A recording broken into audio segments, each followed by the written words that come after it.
তিস্তা মহাপরিকল্পনা বাস্তবায়ন। আমরা দেখেছি গত নির্বাচনের আগে বর্তমান ক্ষমতাসীন দল তাদের নেতা আসাদুল হক দুলুর নেতৃত্বে বলছিল জাগোবাহে কণ্ঠে সবাই দিয়ে তিস্তা মহাপরিকল্পনা বাস্তবায়ন আন্দোলনের দাঁড় দিয়েছিল, কিন্তু আজকে তারা ক্ষমতায় গিয়েছেন, কিন্তু ক্ষমতায় দিয়ে আমরা দেখছি তিস্তা মহাপরিকল্পনা বাস্তবায়ন নিয়ে বাজারে কোনো দাবি নাই, তাদের সরকারের মধ্যে কোনো আলোচনা নাই। এজন্য আমরা রংপুরের জনগণকে সঙ্গে নিয়ে রংপুরে গণমানুষের প্রিয় নেতা অধ্যাপক মাওলানা বেলাল এমপির নেতৃত্বে তিস্তার বাস্তবায়ন সংগ্রাম কমিটির নেতৃত্বে আজকে উত্তরবঙ্গের সমস্ত আন্দোলন হচ্ছে। ইনশাল্লাহ এই বাস্তবায়ন না হওয়া পর্যন্ত, মহাপরিকল্পনা বাস্তবায়ন না হওয়া পর্যন্ত আমরা মাঠে থাকবো এবং আন্দোলন বাস্তবায়ন করে এই দাবি আদায় করে ঘরে ফিরবো ইনশাল্লাহ। তিস্তা মহাপরিকল্পনা বাস্তবায়নের মধ্য দিয়ে উত্তর অঞ্চলকে মরুভূমি হওয়ার হাত থেকে রক্ষা করা হোক এবং এই জন্য বাস্তব কর্মসূচি গ্রহণ করা হোক।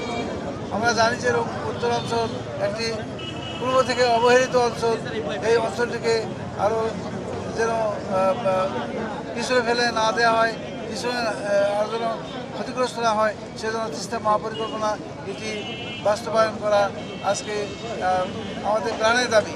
এই দাবিটি বাস্তবায়িত হোক। আমরা যে দাবি নিয়ে দাঁড়াইছি সেটা হলো তিস্তা মহাপরিকল্পনার সফল বাস্তবায়ন।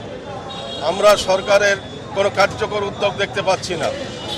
এরপরে আমাদের যে জাতীয় বাজেট হয়েছে সে বাজেটে তিস্তা মহাপরিকল্পনার কোনো ধরনের আমরা বাজেটে কোনো উল্লেখযোগ্য কোনো কিছু দেখি নাই।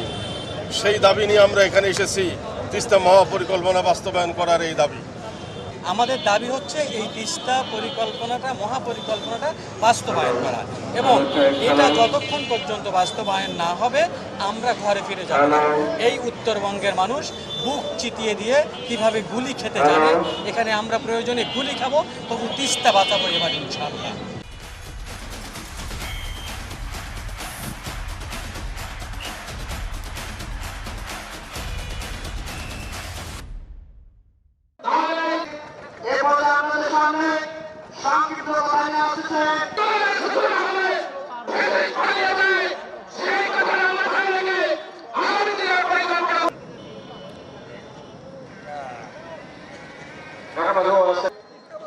সম্মানিত সভাপতি, রংপুরে চলে যায়। এই তিস্তা মহাপরিকল্পনা বাস্তবায়নের কথা অনেক পুরানা কথা, অনেক দিন থেকে তারা বলেছিল, কিন্তু কেউ এই মহাপরিকল্পনা বাস্তবায়ন করেনি।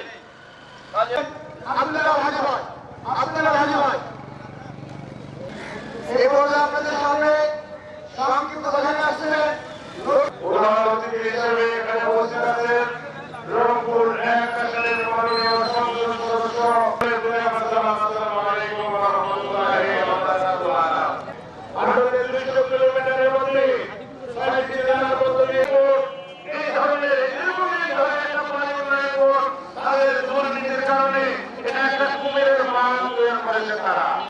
আমরা ছোট থেকে যখন ক্লাস 6 7 একটা আমরা বই পড়ছিলাম, ঠিকই আমাদের একজন ছোট কর্মচারী থেকে শুরু করে উদ্বোধন কর্মকর্তা পর্যন্ত তাদের একটা বাজেট দেওয়ার পরে যতটুকু এই তিস্তা মহাপরিকল্পনা থেকে কোনো কিছুই হচ্ছে না, আবার তারা একটা নতুন বাহানা ধরে দেবে।